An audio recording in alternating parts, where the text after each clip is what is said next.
Y bueno, pues seguimos con más información y recibo en la primera mesa de diálogo a dos amigos, a Norman Pearl, columnista y analista político. Te agradezco mucho, Norman, que nos acompañes. ¿Cómo te va? Muy buenas tardes, muy buenas noches. Muy amable, Vicente, muchas gracias. Bueno, pues aquí estoy con muchísimo gusto acudiendo a tu llamado y por supuesto tratar de compartir alguna opinión con tu audiencia y claro, con los compañeros que estén en la mesa de análisis este día. Muchas gracias, Norman. Está el maestro Ricardo Sevilla, escritor y periodista independiente, colaborador de Regeneración MX, miembro de esta familia sin censura. Querido Ricardo, gracias por acompañarnos. ¿Cómo te va? Al contrario, querido Vicente, público memorioso y sin censura, buenas noches, gracias a ti por la deferencia como siempre y saludo en la mesa a Norman. Buenas noches. Oigan, a ver, déjenme iniciar con esto. Dice Lorenzo Córdoba, es más, no me permitieron el acceso a la mañanera en Hermosillo, hoy en Sonora, por cosas meramente técnicas que no son lo mismo las formas en Palacio Nacional que en Hermosillo, pero yo sí quería preguntarle al presidente si ya podemos considerar a Lorenzo Córdoba como un obstáculo en la democracia mexicana, un personaje que le está haciendo daño a la democracia. Bueno, resulta que Lorenzo Córdoba asegura que él no quiere lanzarse como candidato a la presidencia. Dice, no aspiro a ser candidato en 2024, volveré a mi espacio en la UNAM. Negó que tenga aspiraciones políticas de cara a las elecciones presidenciales del 2024 y recordó que la ley le prohíbe contender para un cargo público después de terminar su encargo como consejero electoral en 2023.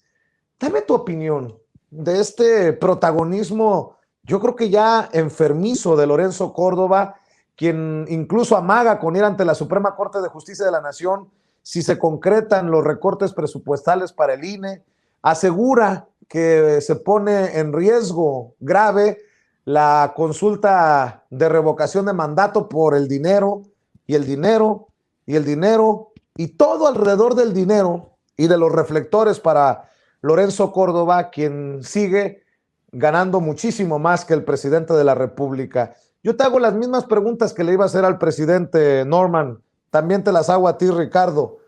¿Es Lorenzo Córdoba un obstáculo en la democracia mexicana? ¿Le hace daño Lorenzo Córdoba a la democracia en México, Norman? Sin duda. Es claro que no se puede ser árbitro, no se puede ser juez y parte.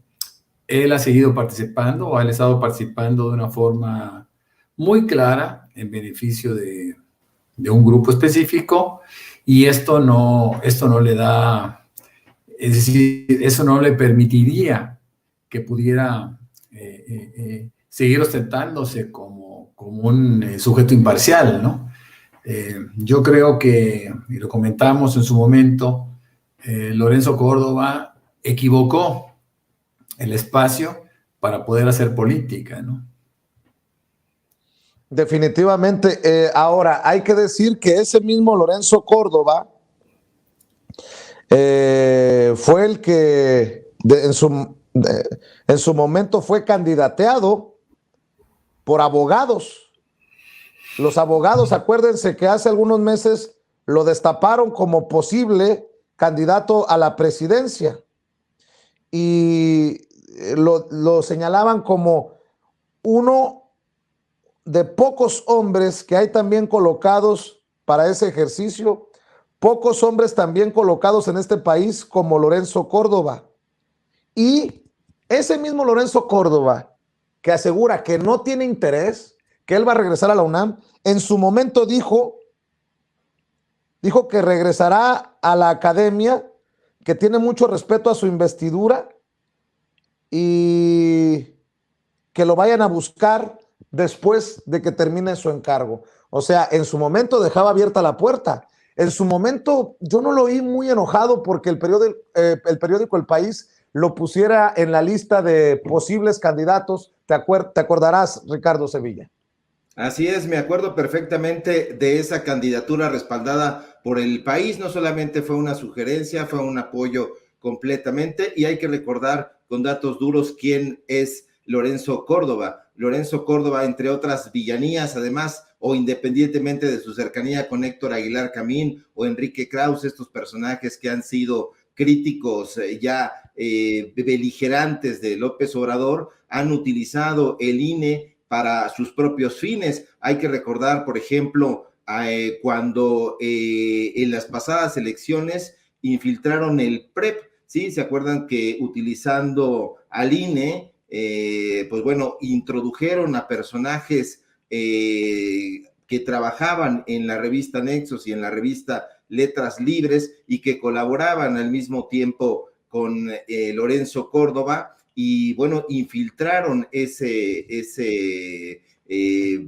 digamos, ese instrumento que se supone que era para darle certeza a la democracia mexicana, que se encarga de revisar las actas de escrutinio y el cómputo de los votos en la mesa directiva de las casillas, y que fue infiltrado por estos personajes que trabajan incluso para Luis de la Calle. Son personajes que están subordinados a él. Luis de la Calle, pues es este personaje que trabaja en diferentes organizaciones civiles como Mexicanos contra la Corrupción y la Impunidad, y bueno, trabajan en el INCO, y todos son cercanos. Entonces, Lorenzo Córdoba es efectivamente un personaje que no solamente es tendencioso, sino que es contraproducente para la democracia de este país, y está completamente trabajando de la mano con estas organizaciones que se presumen de la sociedad civil y que no lo son. No lo negaron en su momento, incluso sacaron ahí a través de su cuenta de Twitter, lo recordará, lo dimos a conocer aquí en Sin Censura casi a la medianoche, y que salieron diferentes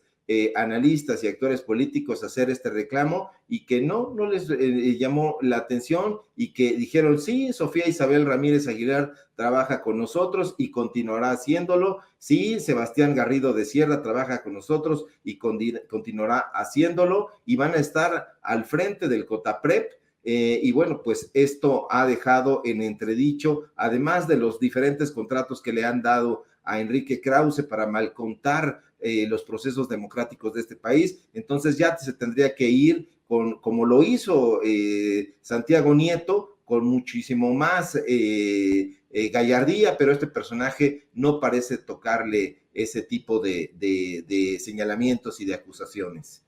Bueno, en noticia de último minuto, el Instituto Nacional de Migración emite una alerta migratoria contra Carlos Treviño, exdirector de Pemex, aunque creo que ya se peló Baltasar, ya no debe de estar en México. El Instituto Nacional de Migración informó que la alerta fue emitida a solicitud de la Interpol, que apenas el jueves, apenas ayer, giró una ficha roja para la búsqueda y detención en más de 190 países del exdirector de Pemex. Imagínense cómo estamos, con Emilio Lozoya en el bote y con Carlos Treviño, otro exdirector de Pemex, acusado de blanqueo de capitales y asociación delictuosa, pues prófugo de la justicia. Norman Pearl, qué cosas, ¿no? Y luego se quejan de cómo se maneja Pemex en esta cuarta transformación, cuando se sirvieron con la cuchara grande estos sinvergüenzas, estos cínicos.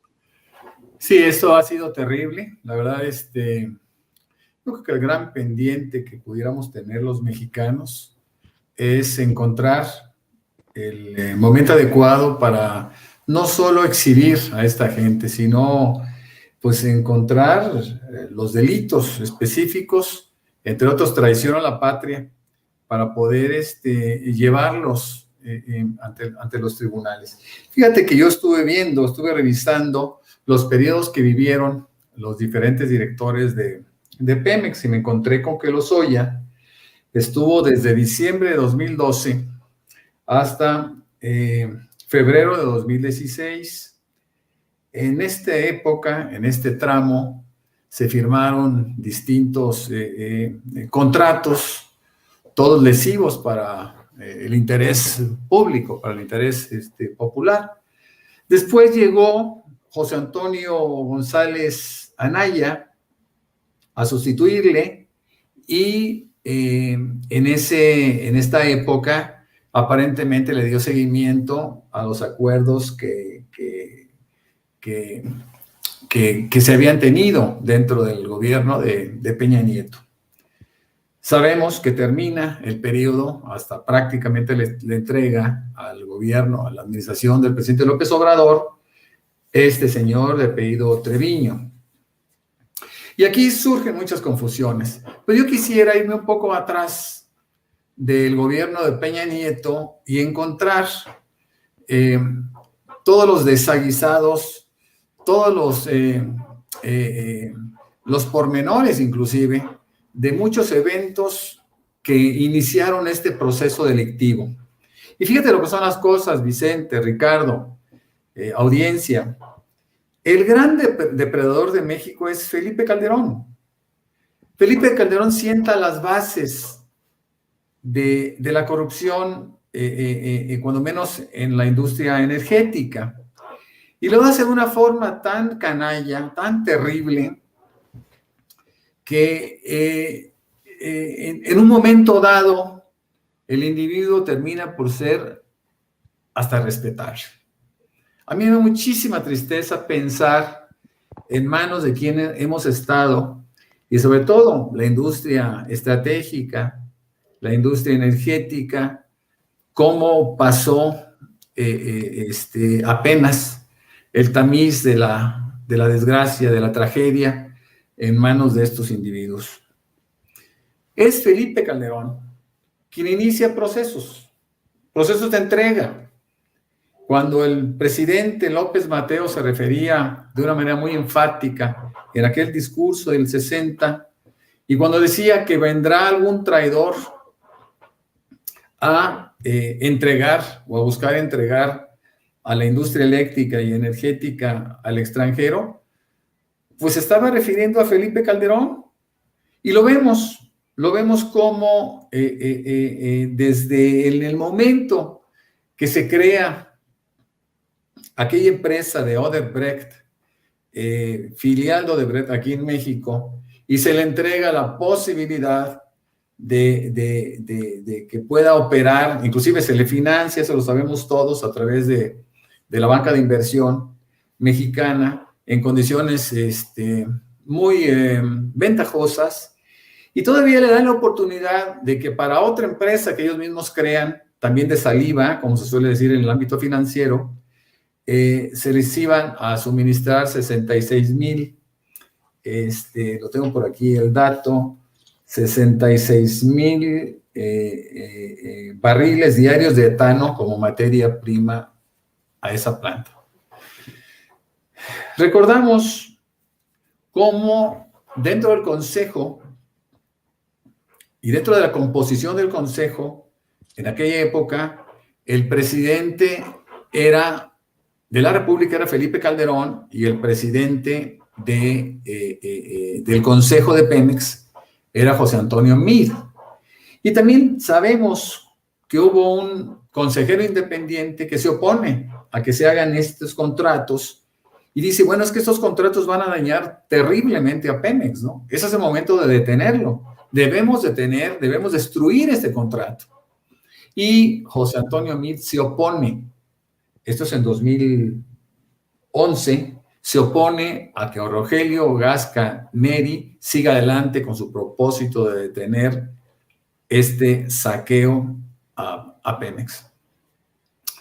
Me parece terrible que se hayan dado estos eventos de esa manera tan fácil, y que no nos hayamos enterado de una manera tan contundente, ¿no? Quizá podríamos haber hecho antes algo. Todavía en 2018, Ricardo Anaya, un individuo conocido por todos como un corrupto, acusaba a José Antonio Meade con el propósito de lastimarlo en su campaña. Lo acusaba justamente de estos contratos, y justamente hacía mención de aquellos funcionarios que se habían beneficiado. Es decir, Ricardo Anaya aparentemente no tenía empacho en pelearse con Peña Nieto, se pelea y los acusa. Recordaremos que es el único que dice que llevará a la cárcel a Peña Nieto en caso de ser presidente. El tema es muy delicado, Vicente, es muy triste. Ahorita lo tomamos de una manera, si no jocosa, cuando menos con cierta naturalidad, pero son cosas que no se pueden presentar y son Claro. cosas que se deben de castigar en su momento. Yo creo que todos esos personajes que de una u otra forma tuvieron alguna participación en este saqueo de la industria energética, debe de pagar de una forma severa, ¿no? Me preguntabas específicamente por Treviño, y yo creo que Treviño está tratando de defenderse de las acusaciones de Lozoya, y están tratando ambos de ensuciar un poquito el clima, de enrarecer el clima, porque pues ambos se acusan. Lozoya dice que recibió 8 millones de pesos junto con Mid y junto con José Antonio González Anaya. Uh-huh. y bueno, pues bueno, yo creo que aquí tendrá que salir a relucir pues algún resquicio de verdad, ¿no? Yo no Claro. sé qué pienses de esto, qué pienses Ricardo, qué piense la audiencia, pero eso es un tema muy triste. Muy triste y que debe de ocupar a las autoridades, porque hoy el presidente Andrés Manuel López Obrador incluso revivió aquello de que el pueblo se cansa de tanta pinche tranza, y del presidente se escucha, híjole, muy cabrón, déjame decirlo de esa manera, Ricardo. De hecho, el presidente pues dijo que no puede ser posible que Lozoya ofrezca 5 millones para reparar el daño cuando hizo cuentas y sacó por ahí 200 millones de dólares. En la mañanera el presidente Andrés Manuel López Obrador en sus cuentas, Ricardo. O sea, va de la mano con lo que dice Norman.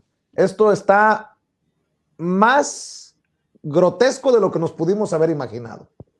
En efecto, el calificativo me parece revelador, es grotesco, y lo que está haciendo este personaje, que hay que revisarlo puntualmente, Carlos Treviño Medina, que es no solamente exdirector de Pemex, sino además otras muchas cosas, y que le ha pedido con la mano en la cintura y con absoluto descaro al fiscal Gertz Manero, que es el titular de ese polémico elefante reumático del que tanto se ha estado hablando, incluso el propio presidente, y que ha dicho, creo que está siendo demasiado lento, y que hemos coincidido, pues bueno, está reclamándole a Gertz Manero sobre el tema de Lozoya, y dice que no debería de aprobarle el famoso criterio de oportunidad por el tema de la planta de etileno 21, el cual, como bien dices, ocasionó un daño de exactamente 2.813 millones de pesos, y que en efecto pues no puede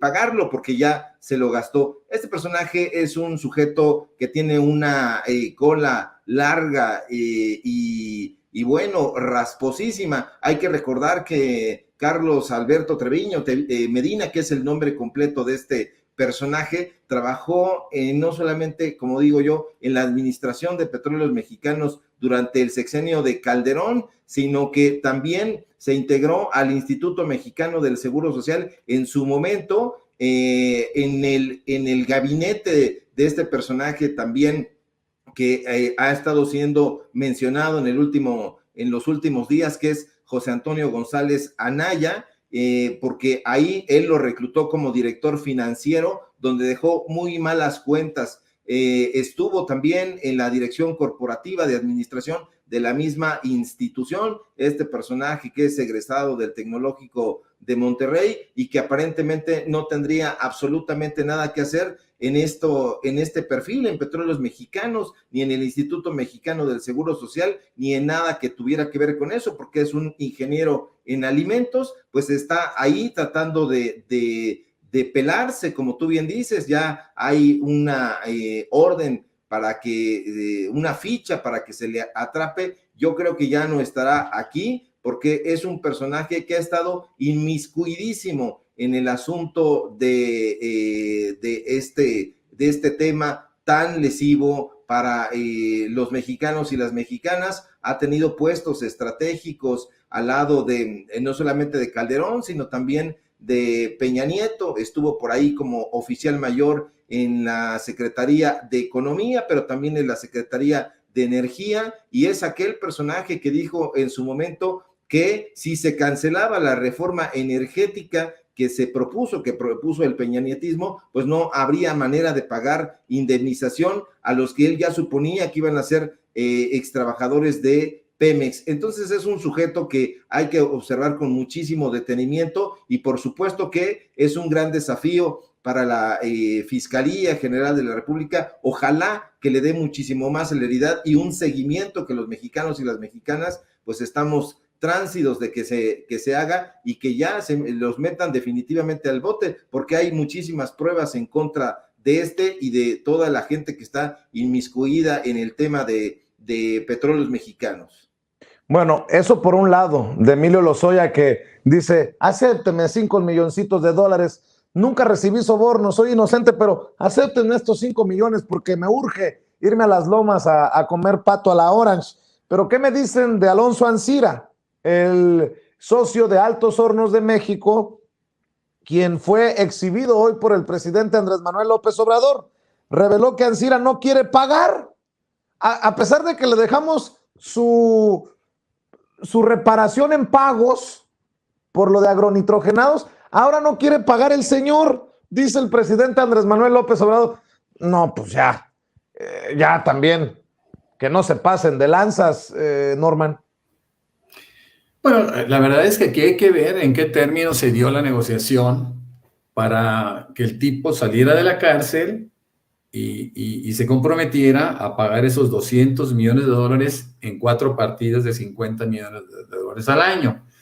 Yo creo que hay que ver, hay que revisar ese contrato y eventualmente, si él no está cumpliendo con el mismo, pues seguramente se tendrá que dar marcha atrás y regresarlo a la cárcel. Bueno, eso se me ocurre como una reflexión que cualquiera podría hacer en este caso, ¿no? Es decir, estoy incumpliendo, me sacan de la cárcel para que yo pague, no pago, bueno, pues lo normal, que es que el tipo deba de regresar a la cárcel.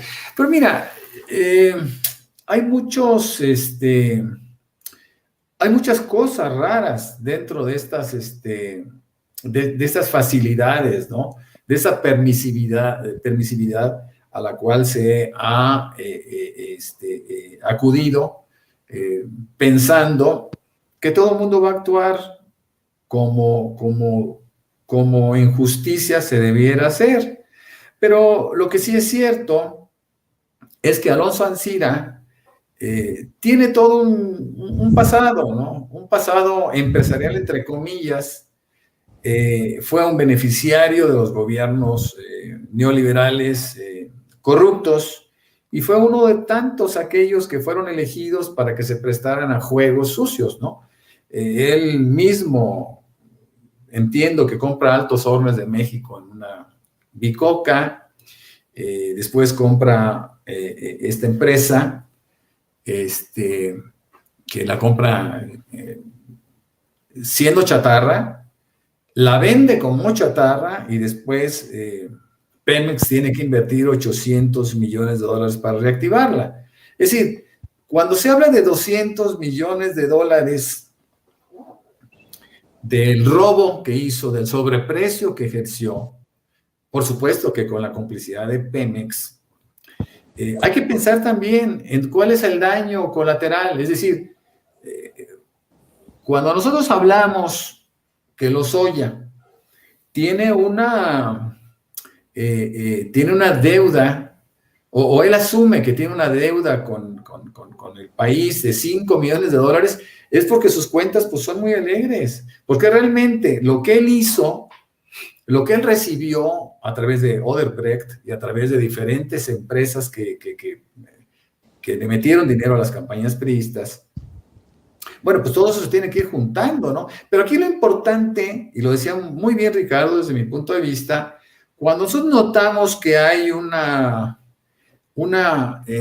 negociación ventajosa en favor del extranjero, como siempre lo ha promovido Felipe Calderón, sin importarle el daño que se cause a la nación, es decir, nosotros pensamos específicamente es decir, hacemos las cuentas de aquello que de manera directa nos pudo haber afectado.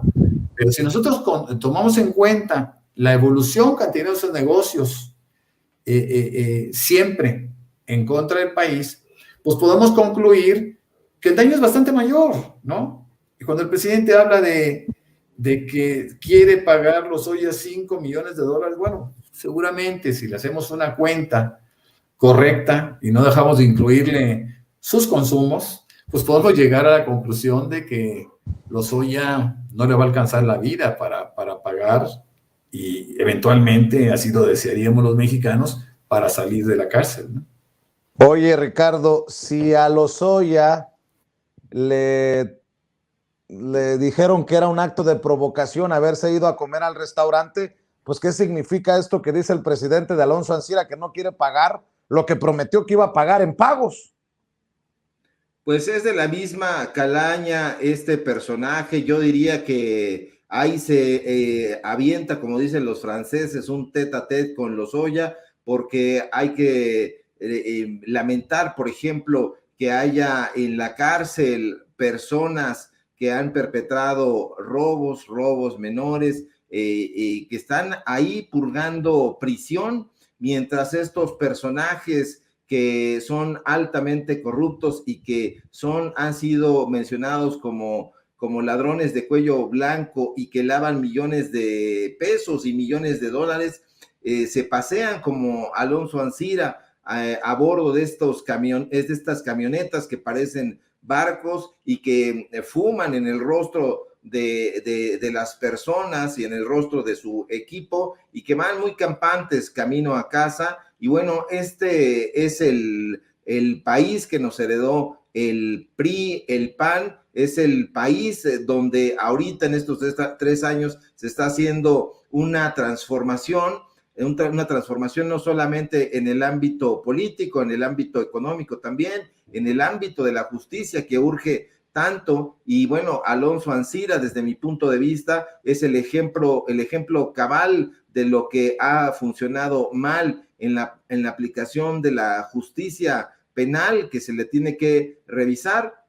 Este sujeto que pues ha sido mencionado o señalado por lavado de dinero, y que por el tema de la venta de la planta de agronitrogenados, pues bueno, no quiere pagar. A mí me parece ese no solamente un descaro, sino además un desafío en contra de la justicia mexicana, y hay que darle seguimiento puntual, e incluso yo diría, si me apuran, a que hay que meterlo ya sin dilación a la cárcel, porque él apeló a ese llamado acuerdo reparatorio, que es esa figura legal que permite que un procedimiento penal pueda solucionarse sin la necesidad de llegar a un juicio, pero que ahora este mecanismo, este sujeto, este empresario de los puros carísimos, se lo está pasando, como dicen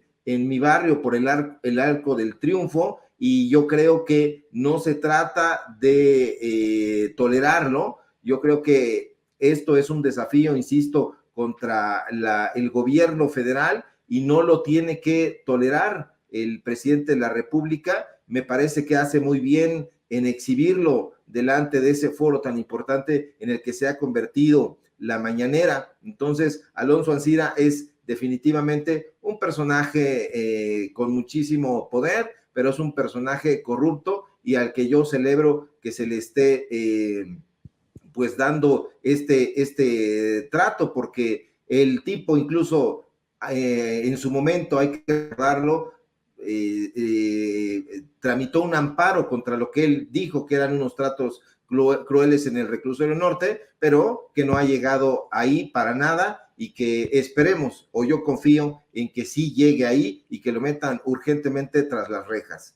Bueno, cerremos con la última y nos vamos, como decimos, en torno de una mesa de cantina. Me acordé del brindis del bohemio. Norman, Ricardo, la exsecretaria de Desarrollo Social, Rosario Robles, presentó un nuevo amparo contra la prisión preventiva que le fue ratificada el pasado 20 de octubre.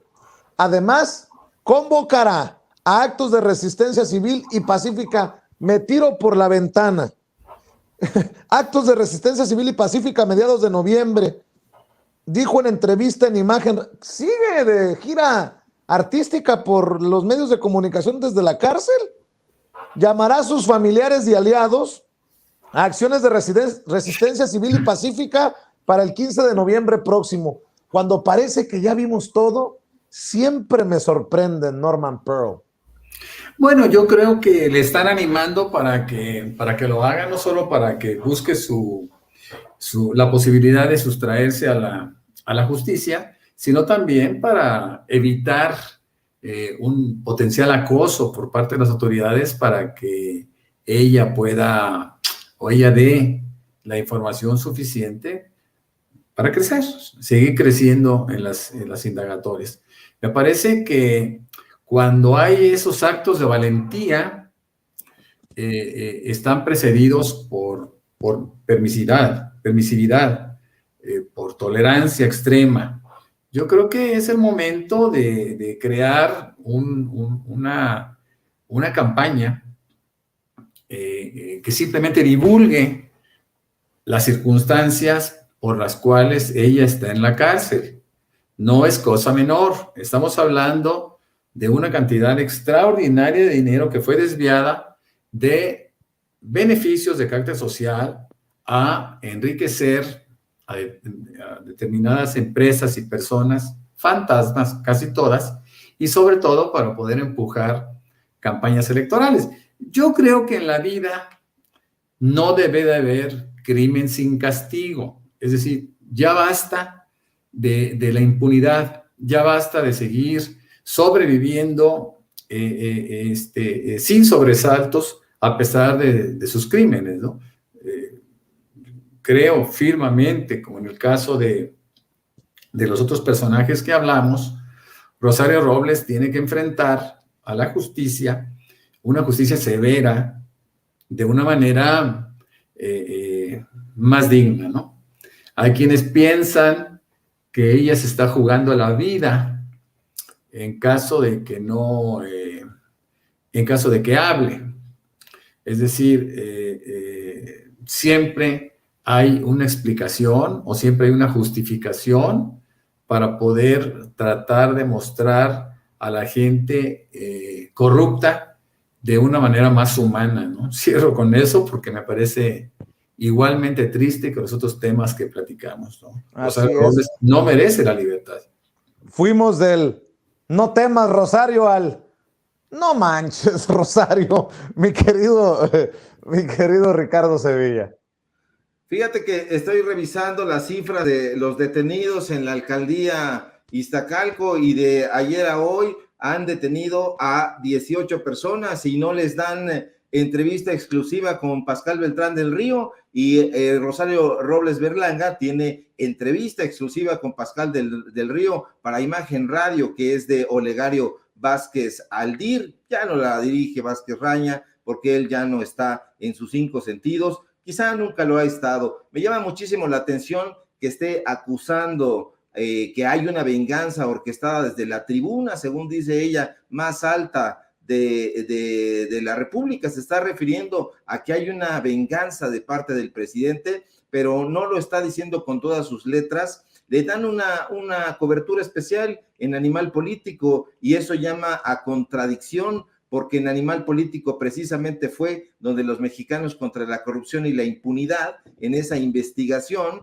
la acusan, la señalan, le prueban que llevó a cabo la estafa maestra. Dice que está llevando a cabo o que va a llevar a cabo una resistencia civil pacífica. Fíjate nada más, Vicente, Norman, qué curioso que esté amparándose en un precepto que ha sido el grito de batalla precisamente de los movimientos sociales y del conjunto de acciones que han abanderado precisamente los movimientos López Obradoristas, que son aquellas acciones que se llevan a cabo por ciudadanos que no tienen ningún otro fin que, pues bueno, proclamar su inocencia y probarla. Pero estos personajes no no me parece que estén conscientes de lo que están diciendo, y en el caso de Rosario Robles, pues me parece un descaro rotundo, me parece una contradicción de parte de los medios de comunicación corporativos que hayan hecho un montaje quizá de acusaciones en Animal Político, en Mexicanos contra la Corrupción, que le hayan dado vuelo en la empresa Excelsior y que ahora le estén dando una cobertura especial a esta mujer que sin duda pues ha sido probada que cometió un acto de corrupción y que de hecho no fue la única, pero que sí fue la que lo tuteló, la que de alguna manera lo llevó a feliz término en ese momento, pero que ahora está tratando de decirle a la ciudadanía que hay una persecución, pero que además está apelando a este asunto de la persecución de género, y me parecen, como dicen aquí en mi barrio, porque el barrio también tiene sus frases, está dando patadas de ahogada. Con eso cierro. Así es, mi querido Norman Pearl, ¿en dónde te puede seguir la gente que nos está viendo, las miles de personas que nos siguen en Sin Censura? Bueno, en Twitter, yo soy Norman F. Pearl, lo mismo en Facebook, tanto en la cuenta personal como en la fanpage. También me pueden leer en algunos portales, como La Lupa MX, que es un gran portal de la zona centro del país. También escribo para Reporte MX, que está en los 32 estados, el Reporte 32 MX. Y Manifiesto 21, que es un portal muy cercano al movimiento de la Cuarta Transformación. Ahí con mucho gusto me encuentro. Bueno, pues muchas ahí gracias. Hay que buscar a Norman Pearl. ¿Y en dónde te apoyamos a ti, Ricardo? Ricardo Sevilla es coordinador de investigaciones especiales de Regeneración MX, miembro de esta familia Sin Censura. ¿En dónde te apoyamos? Aquí, desde luego, querido Vicente, en Sin Censura, donde estamos participando de lunes a viernes a las 11 de la mañana.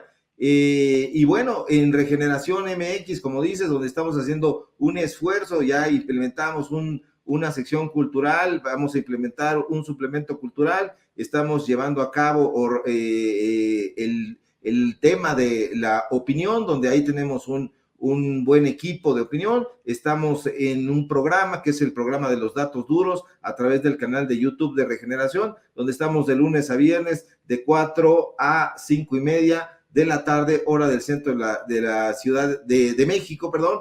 Y bueno, pues en una parodia que tenemos ahí que se llama Tiempos de Canallas, que tenemos también de lunes a viernes de 8 a 9 de la noche. Y bueno, pues en mis cuentas, en Twitter, @SevillaCrítico, en Facebook, en mis cuentas también que tienen esos nombres, Tiempos de Canallas, Ricardo Sevilla, y bueno, pues estamos trabajando todo lo que se puede, porque a la prensa corporativa, pues también tiene a muchos elementos chambeando aquí por allá, pero nosotros estamos aquí con todo el entusiasmo. Muchas gracias, Vicente, público, y un abrazo a Norman. Claro que sí, gracias, Ricardo, gracias, Norman, estamos al pendiente. Que pasen excelente noche, nos vemos por aquí muy pronto en estas mesas de diálogo de Sin Censura.